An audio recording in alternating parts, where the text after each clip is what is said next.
વરસાદ ચાલો સમજાવું તમને. વરસાદ કેવી રીતના આવે છે ને એ સમજાવું એ પહેલા તમારે મને એક ક્વેશ્ચનનો આન્સર દેવો પડશે. આપણે ટોટલ સિઝન્સ કેટલી હોય? 3 winter summer monsoon. Very good. Winter પહેલા આવે, પછી સમર આવે અને પછી મોન્સૂન આવે. બરોબર છે? Winter is when you feel cold. Summer એટલે ઉનાળો.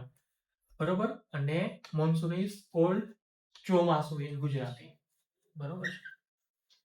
તો હવે વિન્ટરને આપણે ભૂલી જાય.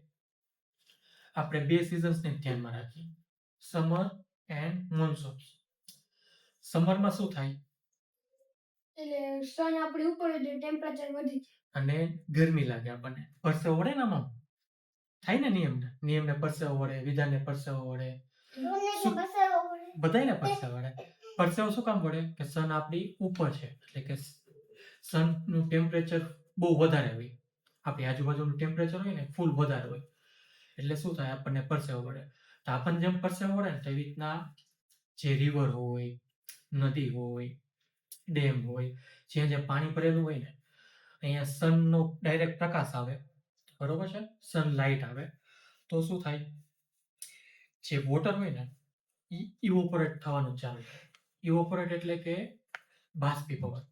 જે વોટર હોય ને એ લિક્વિડ ફોર્મેટમાંથી ગેસ ફોર્મેટમાં જાય અને આકાશમાં ઉડવા માંડે. આકાશમાં ઉડીને એનું શું થાય ખબર છે? શું થાય ખબર છે? ના, ક્લાઉડ્સ બને. આ જે ક્લાઉડ્સ તું જોવો ને બધા, એની અંદર વોટર હોય, એ વોટરનું બનેલું હોય. બરોબર છે? હું તમને એક એક્ઝામ્પલ આપું, એક પ્રેક્ટિકલ કરાવું. ચાલો આપણે પ્રેક્ટિકલ કરીએ. જો તમને ઇવાપોરેશન કેવી રીતના થાય ને સમજાવું. આપણે એક યુટેન્સિલ લીધી, એક તપેલી લીધી. તપેલીમાં આપણે પાણી ભરી દીધું. પાણીને આપણે ગરમ કરીએ છીએ. જો ગરમ કરીએ છીએ એટલે એમાંથી બબલ આવવાના ચાલુ થઈ ગયા. બરોબર છે? હવે જેમ જેમ ગરમ થશે ને એમ પાણી ઇવોપોરેટ થવાનું ચાલુ થઈ જશે. એટલે ઇવોપોરેટ એટલે શું? પાણી જે લિક્વિડ ફોર્મેટમાં છે ને એ ગેસ ફોર્મેટમાં કન્વર્ટ થવાનું ચાલુ થઈ જશે. જો આમાંથી ગેસ નીકળે છે ને, શું કહેવાય એને ખબર છે? એને કહેવાય વોટર વેપર. વોટર વેપર એટલે શું છે? એકચ્યુઅલમાં છે વોટર જ, પણ લિક્વિડનું ગેસમાં કન્વર્ટ થઈ ગયું છે, અને એને કહેવાય ગુજરાતીમાં વરાળ.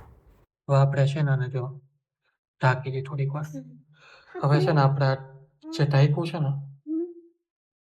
એને આપણે ઊંધું કરી નાખીએ. જો અહીંયા શું આવી ગયું? પાણી. પાણી ક્યાંથી આવ્યું? હતું તો નીચે. ઉપર કેવી રીતના આવી ગયું? ગરમી. કારણ કે જે ગેસ હતો એ ઉપર વયો ગયો, ઉપર થોડુંક ઠંડુ થઈ ગયું એટલે પાણી થઈ ગયું એનું. બરોબર? હવે જો આપણે જોયું ને કે કેવી રીતના વોટર ગેસમાં કન્વર્ટ થયું, વરાળમાં કન્વર્ટ થયું. બરોબર? એવી રીતના એના ક્લાઉડ્સ બને. બરોબર છે? વોટરમાંથી ક્લાઉડ્સ બન્યા. હવે ક્લાઉડ્સમાં પાણી ભરાતું ગયું. પછી એક ટાઈમ એવો આવ્યો ક્લાઉડની કેપેસિટી વધી ગઈ. બરોબર છે? ક્લાઉડમાં પાણી સમાય એમ નથી, તો ક્લાઉડ શું કરે? પાણી નીચે નાખવાનું ચાલુ કરે દે. તેને શું કહેવાય? વરસાદ. તો મોન્સૂનમાં શું થાય? ક્લાઉડ્સ પાણી નાખવાનું નીચે ચાલુ કરી દે તો વરસાદ આવે. ભગવાન જ દે વરસાદ. બરોબર છે? પણ આખી પ્રોસેસ મેં તમને સમજાવી ને એ ભગવાને જ બનાવેલી છે ને. વીજળી ભગવાન ક્રિકેટ રમે એટલે પડે? ના, ભગવાન ક્રિકેટ રમે એમ ન પડે. વીજળી શું કામ પડે? કે ધારો કે બે ક્લાઉડ્સ છે, બરોબર? તો ક્લાઉડ્સ બે એકબીજા સાથે ભટકાય તો લાઇટ ક્રિએટ થાય. એને આપણે કહેવાય વીજળી, અને ઇંગ્લિશમાં કહેવાય લાઇટનિંગ. ઓકે? લાઇટનિંગ. અને પછી આપણે લાઇટનિંગ થાય ને ત્યારે અવાજ આવે. ખબર છે? તે બે વાદળા ભટકાણા હોય ને એનો અવાજ હોય, એને કહેવાય થંડર. સમજાઈ ગયું કેવી રીતના લાઇટનિંગ એન્ડ થંડર થાય? કેવી રીતના થાય લાઇટનિંગ? બે વાદળા ભટકાય. ઓકે. અને થંડર કેવી રીતના થાય?